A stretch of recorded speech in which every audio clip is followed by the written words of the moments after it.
The attack comes when you are closest to victory. Have you ever stopped to think why everything seems to get worse during the last days of a fast? Your body weakens, your mind becomes confused, temptations intensify, and the strength you had at the beginning starts to disappear without explanation. You feel like something is trying to make you give up, but you don't understand why. Have you ever experienced this? What many people don't know is that fasting, in addition to being a physical act of surrender, is a spiritual warfare. It's not just hunger. It's not just abstinence. It's a direct confrontation with the invisible. And the closer you get to the purpose that God has revealed to you, the more the enemy gets bothered. And he'll use everything: painful memories, emotional attacks, distractions, inner voices, and even people around you. It's not a coincidence. It's resistance. This is when many stop. And that is exactly when hell smiles. Because it knows that if you resist a little longer, the wall will fall. The purpose will be revealed. Liberation will arrive. But before that comes the blow. The most silent and cruel fight will come. And that is why today you are feeling weak, tired, discouraged, even though you did everything right. Stay with me until the end, because what you are about to discover now may surprise you. During a fast, there is a turning point, a moment when the spiritual becomes more intense than the natural. And if you are not careful, you can mistake attack for failure, war for abandonment, silence for rejection. But that is not what is happening. Heaven has not left you alone. You are disturbing the places where God will use you. Maybe no one has explained this before, but every true fast moves the spiritual world. The Bible shows this. The prophets felt it. Jesus went through it in the desert. And if you are feeling the weight now, it is a sign that you are exactly where you are supposed to be. Don't back down. You know that urge to break your fast? That voice that says, "It's not doing any good"? That doesn't come from God. It comes from the resistance that arises when a chain is about to be broken. And if you can understand what's behind this final attack, you will be able to resist and win. Because yes, there is a strategy. There is a way to cross this desert without giving in. And it starts by opening your eyes to what's really happening. So if you feel like the last days of your fast are the hardest, know that this is not weakness. It is a sign that victory is near. And what I am going to show you now will give you the strength to continue. Take a deep breath, because the real battle begins right here. Take a deep breath, because the real battle begins right here. And if this topic resonates with you, if at some point in this journey you have felt this way, tired, silent, struggling not to give up, leave a comment below with what has touched you the most so far. Sometimes a word you write can strengthen someone who is going through the same struggle, and your story matters. This space here is not just mine, it is ours. It is a community of faith, fasting, and resistance. If what you're hearing here is strengthening you in some way, click the like button. This isn't just a button. It's a sign that this type of content needs to continue reaching other people who, like you, need this word. And if you feel that this is a channel that can walk with you on this spiritual journey, subscribe now.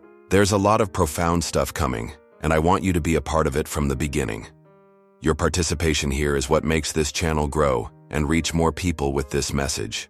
Every like, every comment, and every subscription helps this content break through the bubble and reach exactly where the enemy doesn't want it to go. And now that you understand why the attack comes stronger at the end, it's time to find out what to do on the days when God's voice seems to have disappeared. This is where many people are mistaken. They think that fasting is just about not eating. It's just a religious practice, an ancient ritual that people do to try to please God or prove that they have faith. But true fasting goes much deeper. It touches on layers that you didn't even know were there.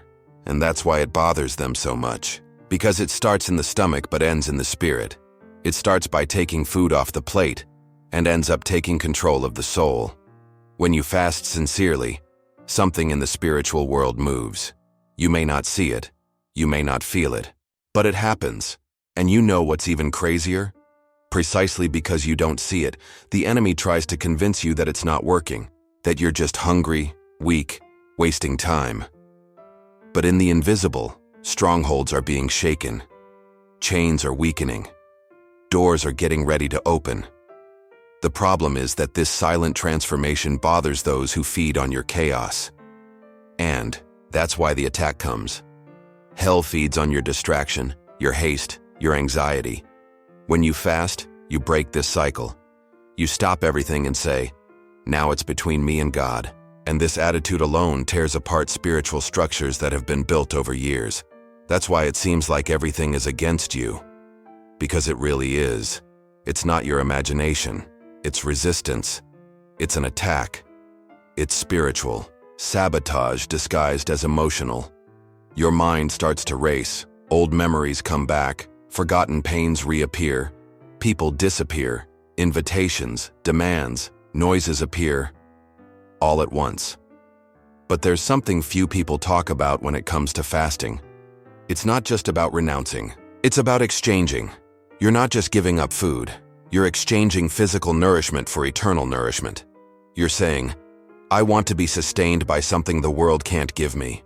And this kind of decision, this mindset, this choice, has an incredible impact on your journey. You can't leave the world the same. Those who truly fast come back different, not just spiritually but emotionally and mentally. It's as if you're being detoxed from the inside out.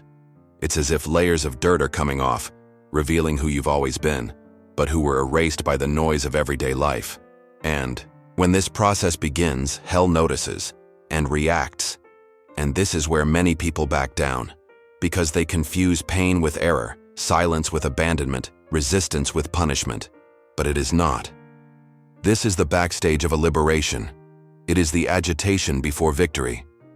It is like an internal earthquake, preparing the ground for something new to be born. Fasting is a decision that disturbs the system.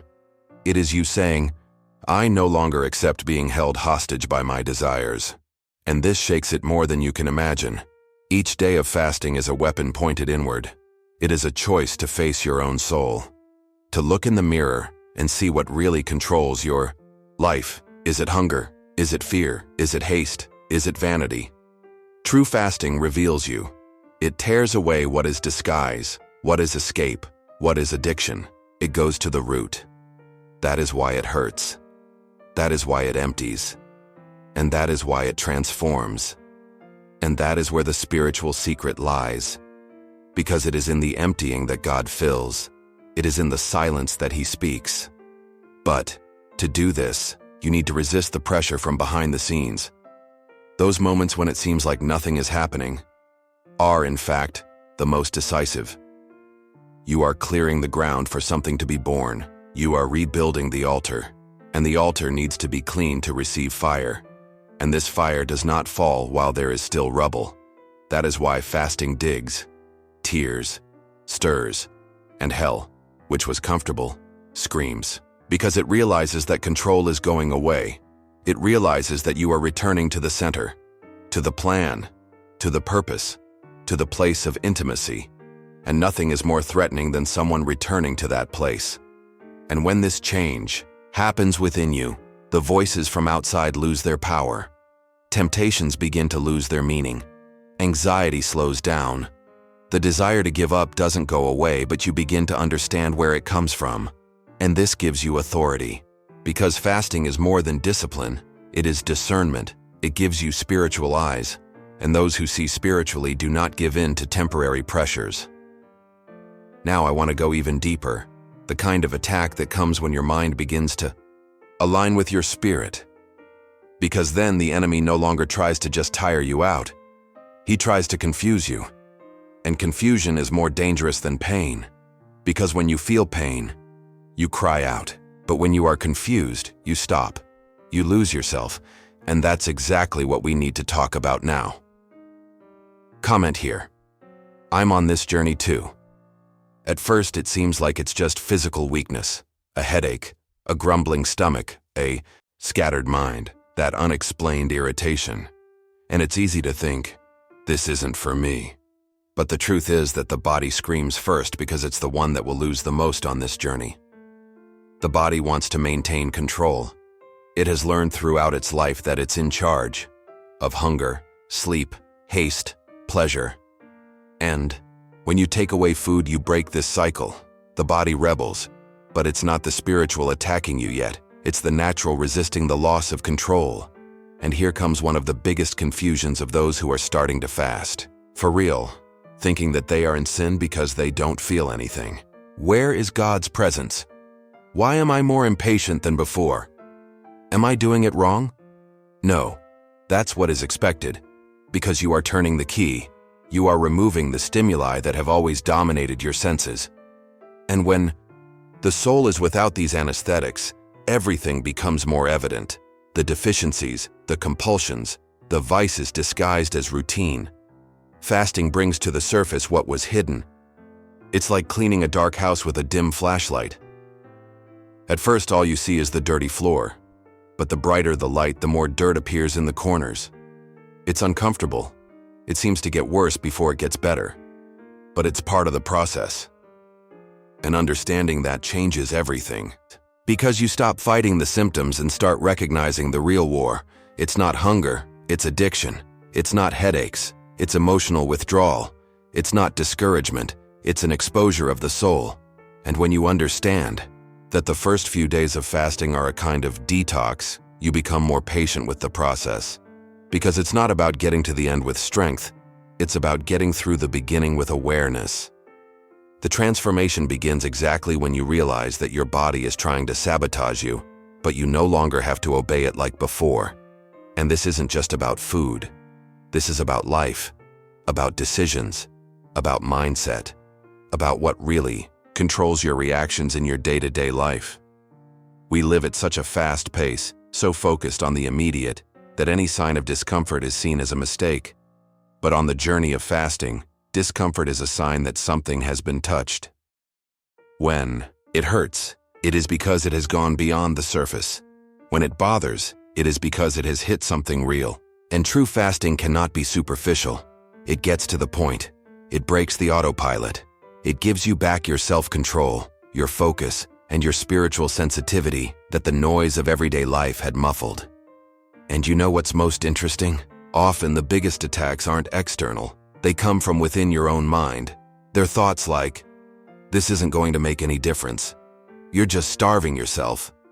You've tried other times and it hasn't changed anything." These thoughts aren't harmless, they're arrows. And even though they seem normal, they're whispers that try to steal your purpose before you even get to the real battlefield. They're distractions disguised as logic. They're traps that try to stop you in your tracks because they know that if you resist, something will change. Now, think about it. Why is something as simple as stopping eating so difficult? Why is there so much resistance in the first few days? Because fasting messes with invisible structures.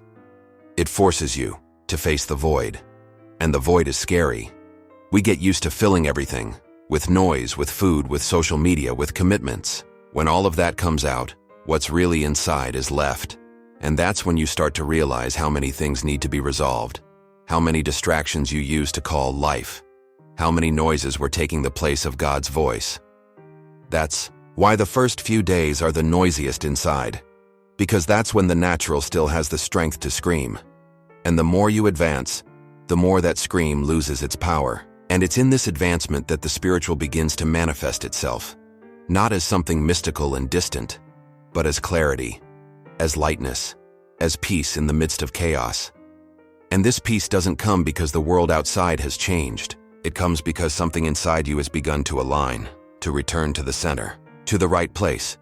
And this right place, where the flesh no longer rules, where the mind no longer governs alone, where the spirit begins to rise, is the beginning of a transformation that goes beyond fasting.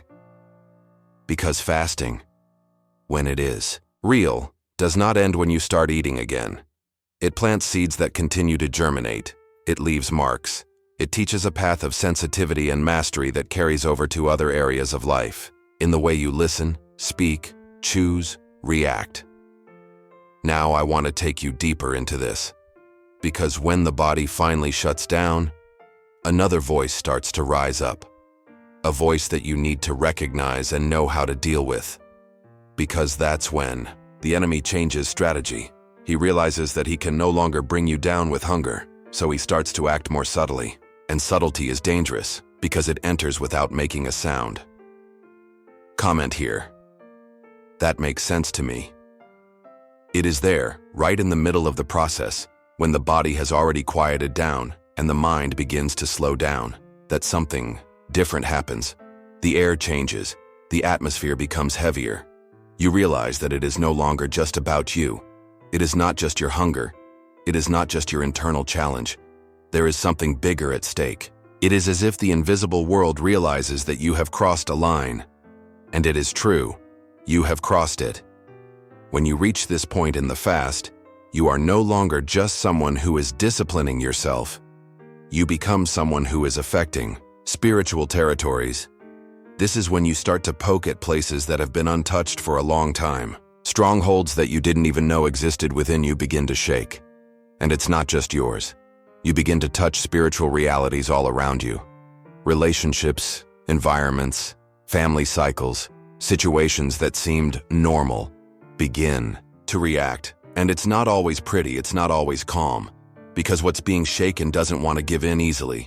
The enemy, who once just watched you try to fast, is now on the move. Because you've stopped just resisting and started moving forward. You're no longer just enduring the fast. You're aligning yourself with a purpose, and that has a direct impact on the spiritual world. It's disturbing, because the more you align yourself, the clearer it becomes who you are. And a child of God who is aware of his or her identity is a threat, a real threat. That's why at this point in the fast, the attacks change form. They become more subtle, more emotional, more internal. It's not just physical fatigue anymore. It's the feeling of inadequacy that returns. It's that insecurity that you thought you had overcome. It's doubt. It's fear disguised as logic. It's the desire to return to old habits. Things that seemed buried reappear. Why? Because you're cleaning out deep layers. And what was hidden begins to emerge. Fasting shakes up what's under the rug, what has simply been pushed to a corner of the soul and forgotten. And that's powerful. Because sometimes you're going to feel worse before you feel better. But it's not a setback, it's a revelation. God doesn't reveal to shame. He reveals to heal. And true healing begins with exposure. It's in the midst of fasting that you begin to see more clearly behind the scenes of your own soul. You understand why certain things repeat themselves, why certain cycles won't break, why certain sins return. Not because you're weak, but because there were unseen strongholds that are only now being touched. And when they are touched, hell reacts. You start to notice conflicts that arise out of nowhere, arguments that explode, feelings of abandonment, silence from God. It's all strategic. It's the enemy trying to distract you from the hidden truth. You are doing exactly what you should be doing. You are moving forward. You are breaking cycles. You are paving the way for something new. And all he wants is for you to doubt it, for you to think you are wrong, for you to stop. But if you have discernment at this moment, you will realize that noise is a sign of movement. That discomfort is a sign of transformation. That attack is a sign of progress. This is where your mindset needs to be firm. Because this is no longer just a spiritual issue, it is also a matter of decision. You need to decide to continue even if you don't feel it, even if you don't see it. Because it is in the middle of the desert that the direction changes. The people of Israel went around in circles for years because they didn't understand this. They were halfway there, but they wanted to go back to Egypt, out of fear, out of longing for control, out of hunger. And how many times do we do this too? Fasting starts out well, but in the middle of it comes this absurd desire to give up everything. Not because it's not working, but because it's working too much. And that's scary, because change is scary, and real fasting changes. It changes your perception, your listening, your sensitivity, your strength. It changes your foundation. This is where you need to remember what led you to fast. What was the reason? What was the cry? What was the promise? Because the enemy will try to make you forget. He will drown you in emotions, noise, distractions, everything so that you lose focus. But those who remember the why can handle the how. Those who keep the vision can get through the struggle. Those who trust the process will not get lost in the storm, and it is in the middle of the fast that this trust is truly tested. Because the body no longer complains so much, but now it is the soul that speaks, and it screams with questions, with uncertainties, with memories, and that is when you need to be anchored. Because if you remain firm, something happens. Something changes. Something inside you repositions itself. And when that happens, the atmosphere responds. Now I want to show you how the enemy tries to use God's silence at this moment to confuse your faith. Because there is a type of silence that is pedagogical, but there is another that is strategic, and you need to discern the difference between the two. Comment here. I'm moving forward, even in silence. It is this kind of firmness that the enemy tries to prevent in every way, because he knows that whoever goes through this silence without deviating comes out on the other side with authority, and whoever has spiritual authority makes a difference wherever he goes. He doesn't need to shout, he doesn't need to prove himself, he doesn't need to defend himself. He simply carries something that hell recognizes. And that is what is at stake in these last days of your fast. It's not just your personal purpose. It's what you will carry when all of this is over. That's why the attacks are more subtle now. Because if they were explicit, you would face them head on. But when they come disguised as yourself, that's when it's harder. And what protects you at that moment is discernment. It's knowing how to separate what is a passing thought from what is truth. What is the emotion of the moment from what is direction from heaven? What is longing for the past and what is a spiritual bond trying to pull you back? The journey of fasting teaches this in a raw way. You discover, day after day, what is real and what is noise. You learn to identify when it is just the old man wanting to reappear and when it is the new man being forged in pain. And this distinction changes everything, because while the enemy tries to convince you that you are weaker, God is strengthening you from within. While hell whispers that you are alone, heaven watches in silence, approving every step. Now I want to continue this conversation by showing you how to position yourself spiritually when these disguised attacks intensify. Because there is a right way to react. There is a type of posture that breaks this cycle at its root and makes you stand firm until the end. Comment here. I recognize this silence. It is in this silent field, where everything seems confused and disguised, that the most important part comes in, positioning. Because fasting in itself takes you to a spiritual depth, but staying in that place requires practice. And practice is not a feeling, it is a decision. It is choices made even when nothing inside you is feeling like it. It is precisely there that spiritual resistance is built. When you pray without desire, worship without emotion, remain without applause. Because the enemy does not fear what you feel, he fears what you decide to maintain. And when you choose to remain constant in the word, even in the midst of weariness, something changes. Not outside, but inside. The word begins to become more than a text. It becomes a sword. It becomes a shield. It becomes a direction. And it doesn't have to be an in-depth study. It doesn't have to be a theological dive. Sometimes it's just a verse, a phrase that sticks in your soul and becomes an anchor on a stormy day.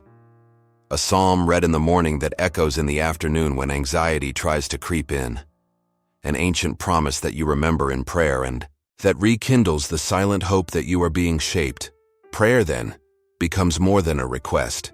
It becomes a place. It becomes a refuge. It becomes the only space where you really breathe.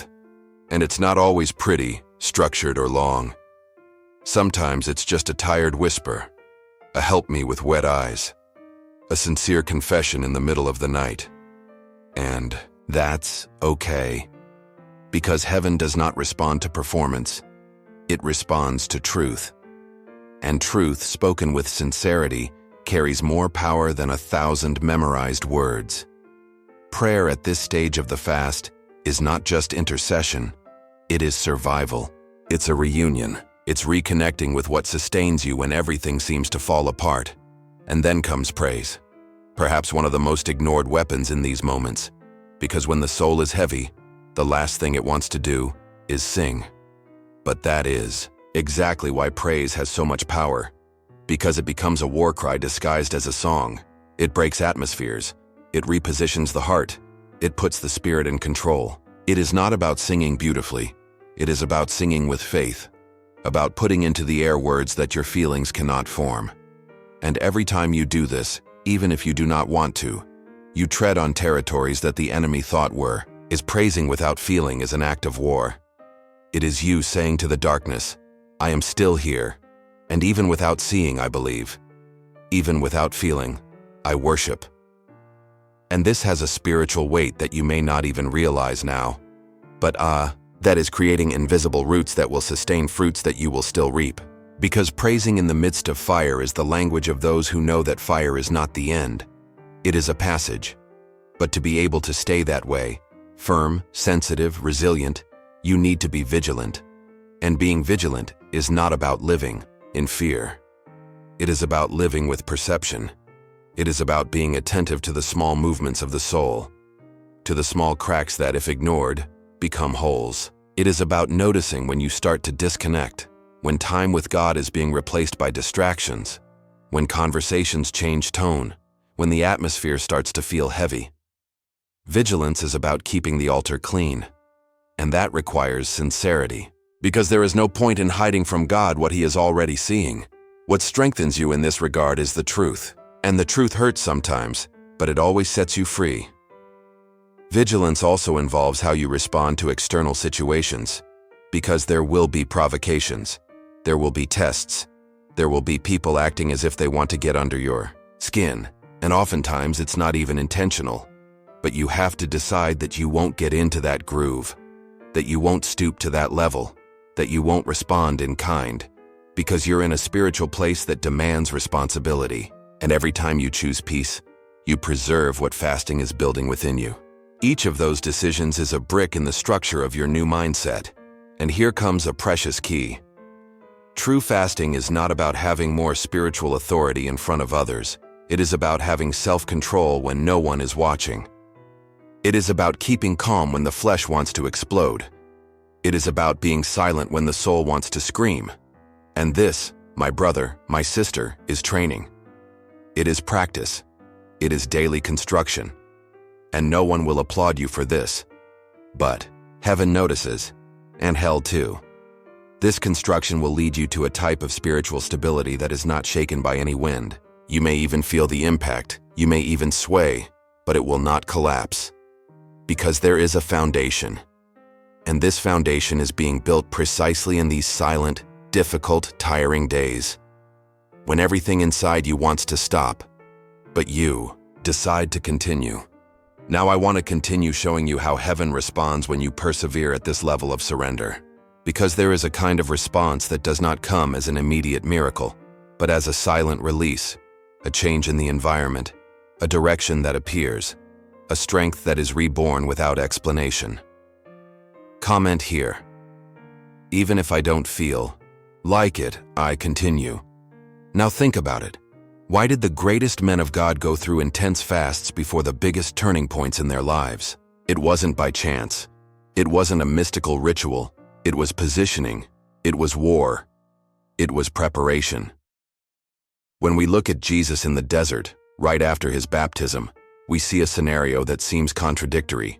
He had just been declared by the Father as the beloved Son. Heaven opened, the Spirit descending like a dove. The voice of God was audible. And right after that, desert, loneliness, hunger, temptation, everything that seems the opposite of approval. And this reveals a hidden truth that many ignore. The desert is not always a punishment. Sometimes it is confirmation. Jesus was led into the desert by the Spirit, and there he fasted for 40 days. 40, not 4, not 14, 40. And there, in that dry, silent, and exhausting time, he was tempted in every way. In every way. From basic needs, like hunger, to desires for power and recognition. But what is impressive is not just that he overcame, it is how he overcame. It was not by shouting. It was not by showing off his power. It was by the word. It was by clarity of identity. It was by authority built on intimacy with the Father. And this is such a powerful teaching that it should be tattooed on the mind of every Christian who enters into a fast. The hunger may be great, but the conviction of who you are must be greater. Jesus was physically weak, but unshakable in spirit. And that is what true fasting does. It doesn't turn you into a super believer who doesn't feel pain. It aligns you with the truth that is already within you. It clears out the noise so that God's voice can be clear. And it was only after this process that Jesus came out of the desert with authority to begin his public ministry. In other words, preparation comes before liberation. The desert precedes the mission. Silence prepares the voice. Now look at Daniel, another example that shows that fasting is not just about not eating. It is about sensitivity, purpose, and endurance. Daniel decided to fast not to be seen, but to seek understanding. He wanted answers, and for 21 days he abstained from the pleasures of the royal table. And the text says that, on the 21st day, an angel appeared saying that since the first day he set out to understand, the answer had already been released. But there was resistance in the spiritual world. An invisible war prevented the answer from arriving earlier. And here we learn something profound. There is a victory that has already been decreed, but it only manifests itself when you remain until the end. Imagine if Daniel had stopped on the 10th day or on the 19th. He would not have seen the result, even with the answer already released in heaven. This shows how perseverance in fasting is not just a matter of faith, but of alignment with spiritual time. There are things that God has already released, but that only arrive when you stay in the right place until the exact time. And that place is one of constancy, of faithfulness even without signs, of seeking even without visible guarantees. Fasting does not force God to do anything, but it prepares you to receive what has already been released. It cleanses your interior so that the answer fits. It strengthens you so that the miracle does not destroy you. Because a miracle without maturity becomes a curse. And God knows this. That is why sometimes fasting does not speed up time. It molds you as time goes by. Because more important than what comes after the fast is who you become while you fast. These biblical examples are not there by chance. They are maps. They are clues. They are warnings for us to understand that the spiritual battle is real, but so is the reward. That the process is hard but necessary. That silence is heavy, but it matures. And that resistance has a purpose, to make you unshakable. Not in human strength, but in the conscience of those who support you. Now that you understand the weight and impact of a well-executed fast, I want to show you what happens when that time is over. Because the end of the fast is not an end point, it's an activation. And understanding how to deal with the post-fast is what determines whether you will maintain the transformation or return to old patterns. Comment here. I'm not going to come out of this fast the same way. After the fast ends, something inside you understands that you can no longer go back to being who you were. Because it wasn't just about stopping eating. It was about silencing the world and listening to what heaven had been saying for a long time. It was about facing yourself, taking off masks, recognizing weaknesses and finding strength in places that were previously buried. And when this cycle ends, when the time of consecration comes to an end, what comes next is a type of clarity that cannot be explained with logic. It's as if your inner eyes, your spiritual eyes, are cleaner, more adjusted. You begin to perceive clearly what previously seemed confusing. You feel when the environment changes. You see intentions, recognize directions, listen more accurately. This is the fruit of those who resisted until the end. What comes after fasting is not only liberation from visible chains, but also from the invisible bonds that have always been there, operating silently. The fear that prevented you from taking action begins to lose its strength. The insecurity that held you back from making decisions dissolves. The guilt that fueled your toxic patterns no longer finds a place. Because true fasting does just that.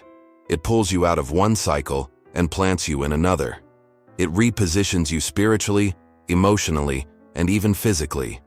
You don't just think differently, You act differently, react differently, and choose differently. And the blessing that comes after is not always an immediate response, a door that opens supernaturally, although that also happens. Sometimes, the greatest blessing you receive at the end of a fast is awareness. It is presence. It is knowing that you endured the silence without losing yourself, that you remained faithful even without guarantees, that you overcame a cycle that had dominated you for years.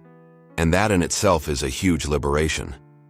Because there are prisons that only break when you change inside, and most of them are so old that you didn't even realize it anymore. You just kept carrying them, thinking that it was part of your personality, your way, your history.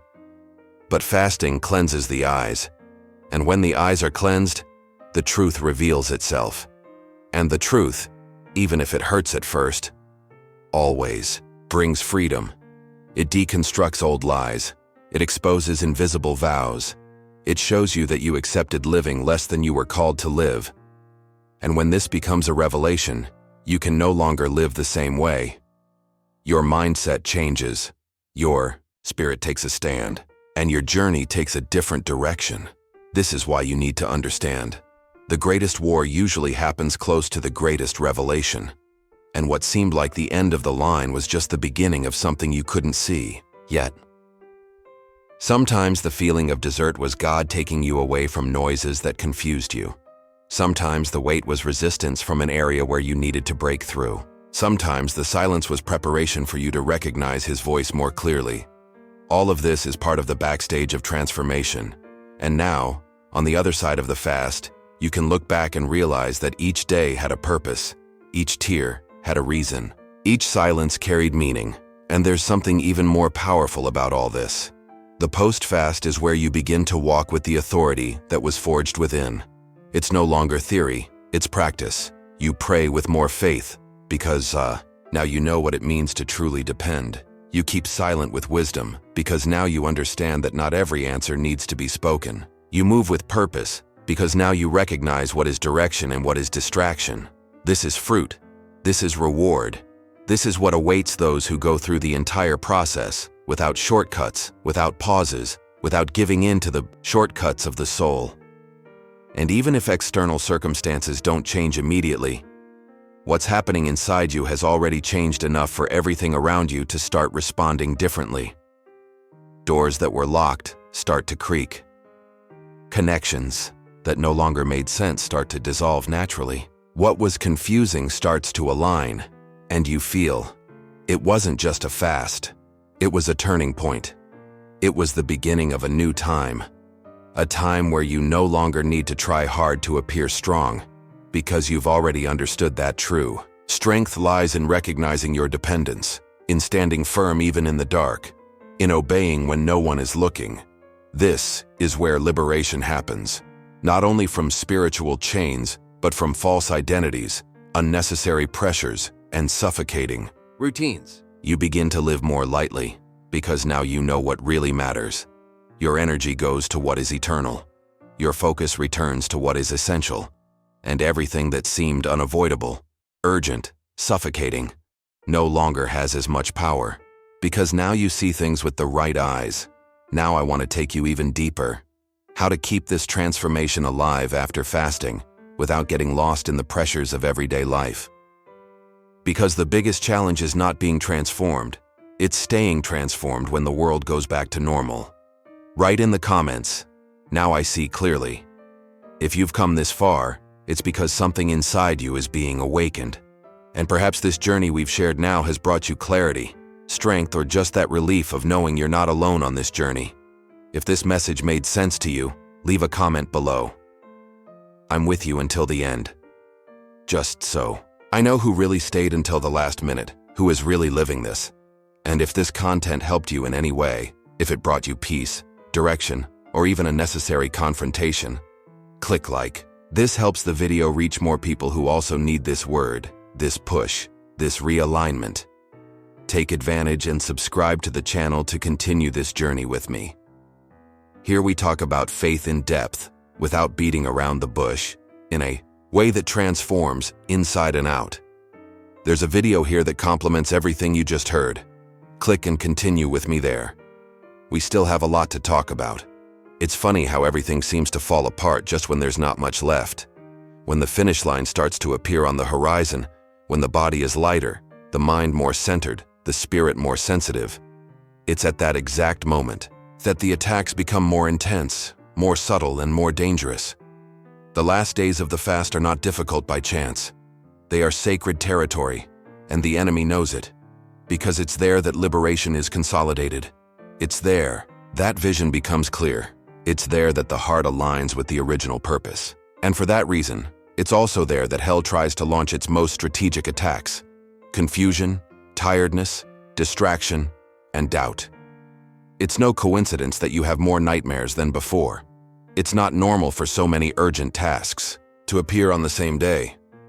People who haven't spoken to you in months send you messages. An invitation that touches your ego appears. A thought that you haven't thought about in years resurfaces as if it were just now. It seems like the world is calling you. And in fact, it really is calling you. Not the physical world, but the system that wants to keep you where you were.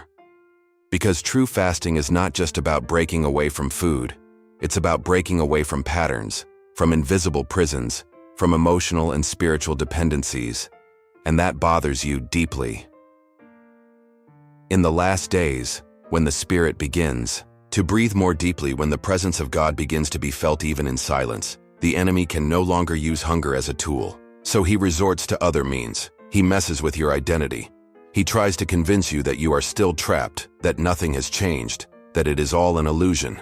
And this lie, if not discerned, becomes a burden that stifles progress. And when you do not recognize the origin of this burden, you think it comes from God, that it is God Himself leaving you to test your faithfulness. But it is not. Not always. Sometimes, it is just the enemy's last breath trying to make you stop. Just a few steps away from victory, it's as if, spiritually, a wall is about to fall. And that last noise, that internal storm that tries to confuse you, is just the effect of the structure crumbling. But in the midst of the pain, it doesn't feel like liberation. It feels like chaos. It feels like loneliness. It feels like something went wrong. But that's where discernment comes in. Because the last days of the fast require more than strength. They require conviction. Strength gets you this far, but it's conviction that keeps you steady when everything starts to shake. And that's when you need to remember that the fiercest war happens when victory is too close to ignore. There is something profound about these last days that few people understand. It is as if heaven is deliberately silent, watching you with eyes of approval, waiting only for your last step. Not to test you, but to seal you, to confirm that you went all the way, even without applause, even without guarantees. Because when you persevere in these days, even without any sign, you are saying something in the spiritual world. I do not depend on what I feel. I depend on what I believe. And that has eternal weight. And it is exactly in this type of surrender that the enemy tries to get in. If he can no longer get you out with external distractions, he tries to use internal discouragement. He plants tiredness, doubt, and impatience. He makes you look at your watch and think, is it really worth continuing? And this doesn't just happen to you. This is common. This is a war pattern. When the soldier is almost across the field, that's when the enemy fires more shots. Because he knows, if you go past that point, there's no stopping you. And that point is today. That point is now. Maybe that's why you woke up heavier, more sensitive, more vulnerable. It's not because it's getting worse, it's because it's ending. You're reaching where few reach. And what awaits you after this limit is different from anything you've ever experienced. But you have to go through it. You have to resist. You have to discern what is an attack and what is just an echo of the old cycle trying to keep you there. Now think about it. Why does discouragement always come along with temptation? Because the enemy never comes with a single strategy. He weakens you from the inside and attracts you from the outside. He waits for the moment of your internal low to present what seduces you externally. And he will use exactly what previously dominated you. He knows where to touch. He knows your old escape routes. And that is why, in these final days, Everything seems to pull you back, as if the past were waiting for the chance to convince you that nothing has changed. But it has changed. And the mere fact that you are here, standing firm, even with everything screaming against you, is living proof of that you are not where you started. Your mindset has already been touched. Your vision has already been expanded. Your spirit has already been activated. But the enemy wants to make you forget that. He wants to make you act as if you were still the same, but you are not. And the last days of the fast are the battlefield where you choose whether to go back to what you were or to cross over to what is being built. Now I want to delve even deeper into this revelation, because after the body becomes silent and the soul aligns itself, the spirit begins to receive something that the world cannot give: discernment. And it is this discernment that will protect you from the most camouflaged attacks, those that come disguised as good opportunities, comfort, haste, or even answers from God. And that is what we are going to talk about now. Right in the eye. Comments. I won't stop now. This is where everything starts to get quieter. There's no more screaming hunger. No more throbbing head from lack of sugar. No more irritation from someone who's just cut off the world. You've already overcome the noise of your body. You've learned to tame the impulses of your soul. And now it's a different kind of battle. And this is perhaps the most dangerous of all. Because it doesn't come with a bang. It comes slowly, calmly, with an appearance of normality. With that way, that doesn't scare you. And when you realize it, you're already involved. You've already been sucked back into distraction, tiredness, confusion. The enemy knows that at this point in your fast, you have built up resistance against frontal attacks. So he changes his strategy. He stops being the roaring lion and becomes the whispering serpent. And what he whispers seems true. It seems familiar. It seems like yours. But it's not. It's just a voice trying to impersonate your conscience, your reasoning, your feelings. And if you don't have discernment, you embrace that voice thinking it's God, when in fact it's just the old saboteur, using the disguise of logic, memory, guilt, urgency. These are random thoughts that begin to take up space. Is this fast really changing anything? Is God really listening to me? Maybe I'm exaggerating. Doubt enters with this innocent face, not as an affront, but as a reflection, as someone who just wants to understand. And that's why it's so dangerous. Because it wears the cloak of humility, when in fact, it carries the poison of giving up.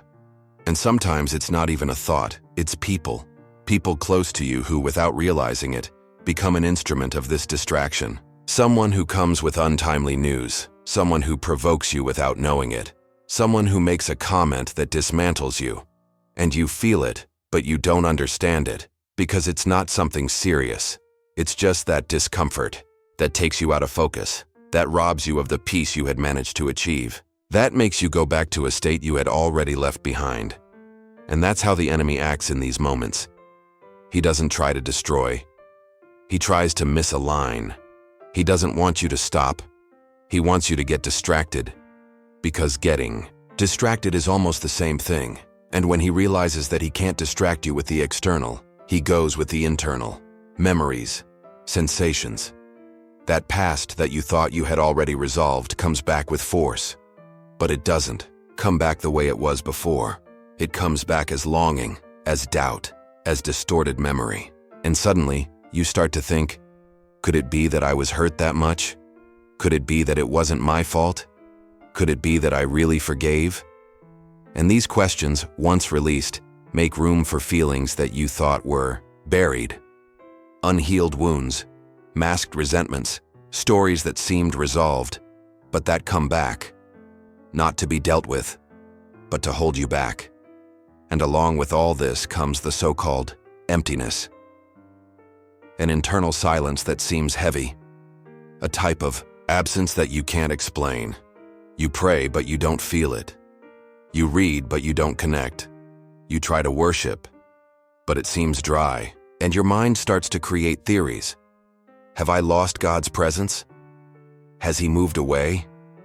And this is where you need to remember something that no one likes to hear. Heaven is also silent. But God's silence is not absence. It is a test. It is training. It is an invitation to maturity. Because those who only walk with God when they feel it have not yet understood who He is. And those who remain even when they don't feel it begin to walk by conviction. And conviction is what sustains you on days when everything around you is shaking.